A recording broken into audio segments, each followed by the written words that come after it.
name is in it. Like you dive right into that shit. Like you like abuse. I think it's you like abuse? More so to address things, but I did. You like to seem like a martyr? I wouldn't go that far. A martyr is a little. You want to seem like a martyr for the culture. I'll take this one on the chin, fellas. Don't worry about it. This is not one that I want to take on the chin whatsoever. But yes, I did go into Twitter Spaces. I don't think my intentions came off the correct way because I was in there to get my talking to. Why? But when I woke up this morning and listened back to some of it, I sounded very, very dismissive in the beginning. As you should have been. No, because there were some people in there, because I was on the side of like, everybody knows, the people that know me know who I am and know what it is. Which is why you shouldn't be talking about it. But there were people in there that don't know me and were actually searching for an actual response or reply. And nothing, I was, man. I'm not saying. We got to stop saying that. Can I finish, please? They weren't searching for shit. They were searching for attention. They were searching to go back and forth with you so they can clip it and put it on their YouTube channels. That's all they were searching for. Nobody was searching for answers. Nobody was hurt. Nobody's children didn't eat last night as a result of tweets that you tweeted, fake tweets 12 years ago. So it's not that serious. I agree with you that there was definitely people in there with just that intention, but there were some people that were generally just looking for an answer. And I apologize for being dismissive to those people in particular that were just looking for an answer to what some of those tweets and fake retweets and all that was. So I do. No, Ninja, no. Ah, man. Hey, look, man. Gravitation with the observation. I'm not saying I'm right. I'm not saying I'm wrong, bro.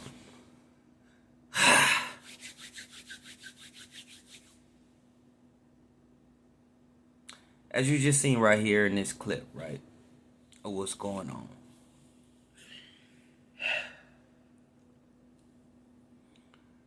Now, I can admit, I'm going to be real, right? I'm going to keep it all the way Milwaukee with y'all, right? I'm going to keep it all the way Milwaukee. Since this whole battle took place, bro, it has been, you know, we're separating, you feel me, the real from the fake, as we, you know, quote unquote, you know, the lies, you feel me, the truth. And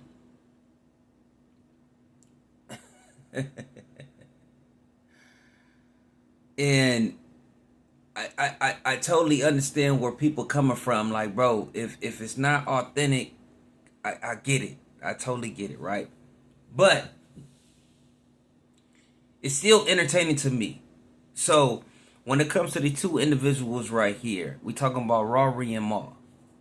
And Baby D, shout out to Demaris too, you feel me? No, Rory and Mal. You know what I'm saying? Let me say it myself, that way I don't get, you know, with the copyright strike. Because they've been tearing my boy Charles Brown. Shout out Charles Brown. You feel me? Shout out to my boy Charles Brown. I don't know why they hating on him. I think because he's been speaking the truth. They've been hating on my boy lately. But anyways, man, I just want to give that salute to you, OG. And when I mean OG, big homie. But you feel me? You in this content space, you've been doing it longer than me. I know we not that far. Anyways, bro. I know a lot of people might be like, bro, nah, we not rocking with Mal, period. I get it. And I'm not trying to dispute that. How the way this man act on camera, I'm not trying to dispute it. But somebody that's been in the content space, I understand why the angle he takes. And he already said it. I know it's not what we think it is. But when it comes to this situation, it's a totally different situation as far as between the Drake and Kendrick situation, right? This is something totally different when it comes to Rory and his old tweets. In the way that you're trying to coach him to deflect. That's what I don't like. I'm going to be all the way real, bro. That's what I don't like. And I respect Rory enough because I don't think that he was doing that. Even if it was for content, I'm going to be real. I respect him to even go into those chats and be like, okay, what was going on? And if he did apologize, because I haven't seen the whole thing yet, but if he let it be known that he did apologize, even though he let it be known he was being condescending, which is we all do, bro. When you getting caught on your BS, that's what I'm saying. Like, bro, I'm too much of a I don't know what's the word I want to say, bro. Like I'm not gonna fake it. I can't fake the whole situation, bro. Like if I feel like you genuine in this situation, I will be more understanding. Let's just say that. Like he said, hey, even though in the beginning I was being kind of, but you realize no, they was on your ass to the point where, oh, first my hat's off to you for even doing that, right? Because like how Moss said, why did you even do that? Meaning you was hiding away from the problem. No, don't hide away. Attack it first. Attack it head on first.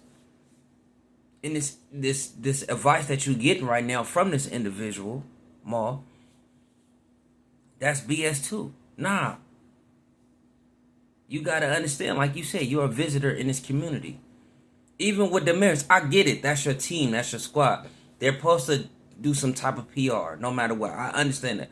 Other people can look at it how they look at it, and I get that too, but I understand it. I understand where you come from, but at the same time, just own up to it. Yeah. Bro, I got cooked for saying something, and somebody brought this up, and I'm not even nowhere near on y'all level because in what you said, well, Rory, you feel me? Rory did a quote. Damn, what was the quote? I forgot, but him talking about, you feel me, got your girl, what do you say? Something about, shining my face or something. I'm paraphrasing, whatever. But I know for a fact that it's a Kendrick Lamar bar. Excuse me. It's a Kendrick Lamar bar. I said the same thing with Lil Wayne. Young old niggas, my fault, get it.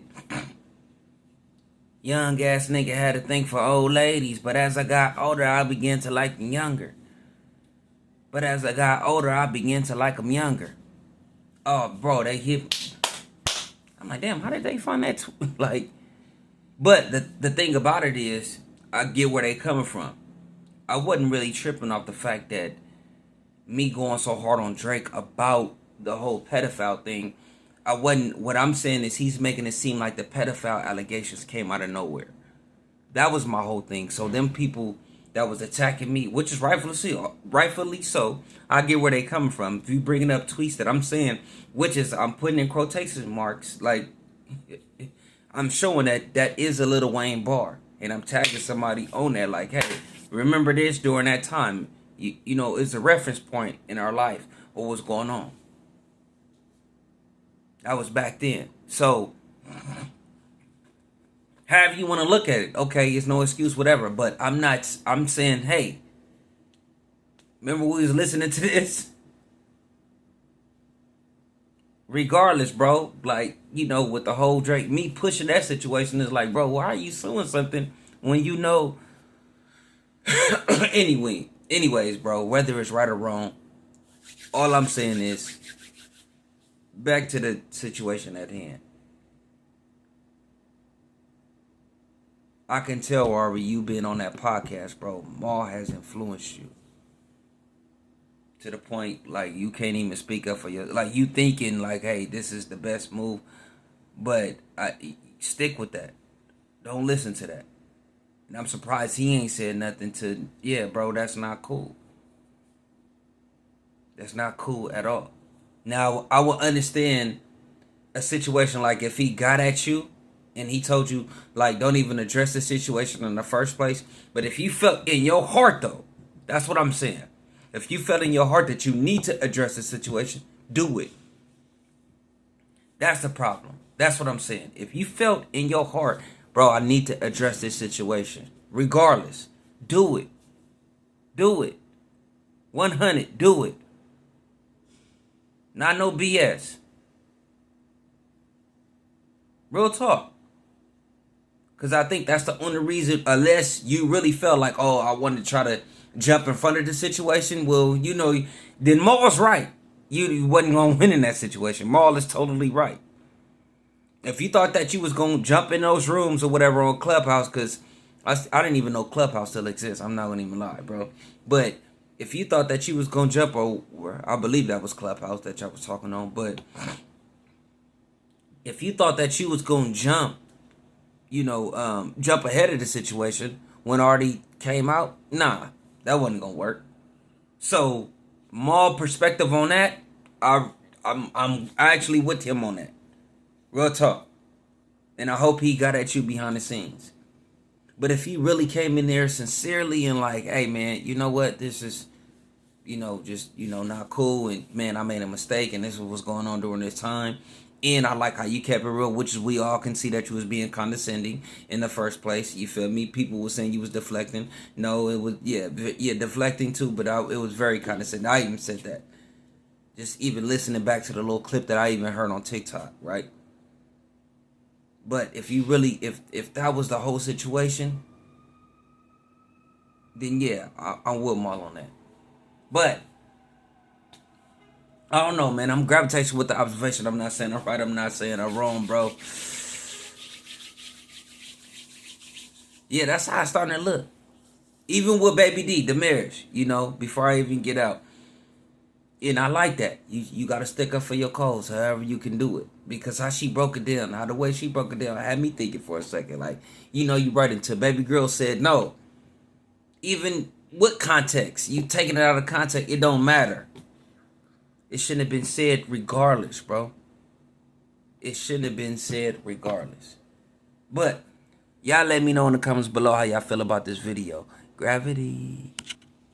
About because you were only tweeting to the 50 people that you hung out with in New York. Your tweets weren't being seen by people in California. Your tweets weren't even really being seen by people in the Bronx. They were being seen by the people in Queens that know you. That's how Twitter was back in the day. It was very regional, which is the point you're trying to make. So even when earlier when you were saying that Twitter is a private space and everybody's like, what the fuck are you talking about? You didn't add anybody. Back in the day, you did not have to, because your tweets were only seen by the people that you follow and who followed you. It was not just public where your tweets were, it's just you would like this tweet or people you might know. It was literally people you follow and who followed you back on Twitter days. That's the point you're trying to make, but you're doing a terrible job at it. So of course the people from 10 years ago don't know the context, because you were talking to 7 people at the time who all knew the context and who were all making the same jokes. Even if the context was about black women wanting to fuck white men, and this is just where it's blowing to me. Like, Roy, do you not see how it's like kind of crazy that you felt comfortable enough to like say these type of things and jump in these conversations as a white man? And that's why I said earlier, it's not even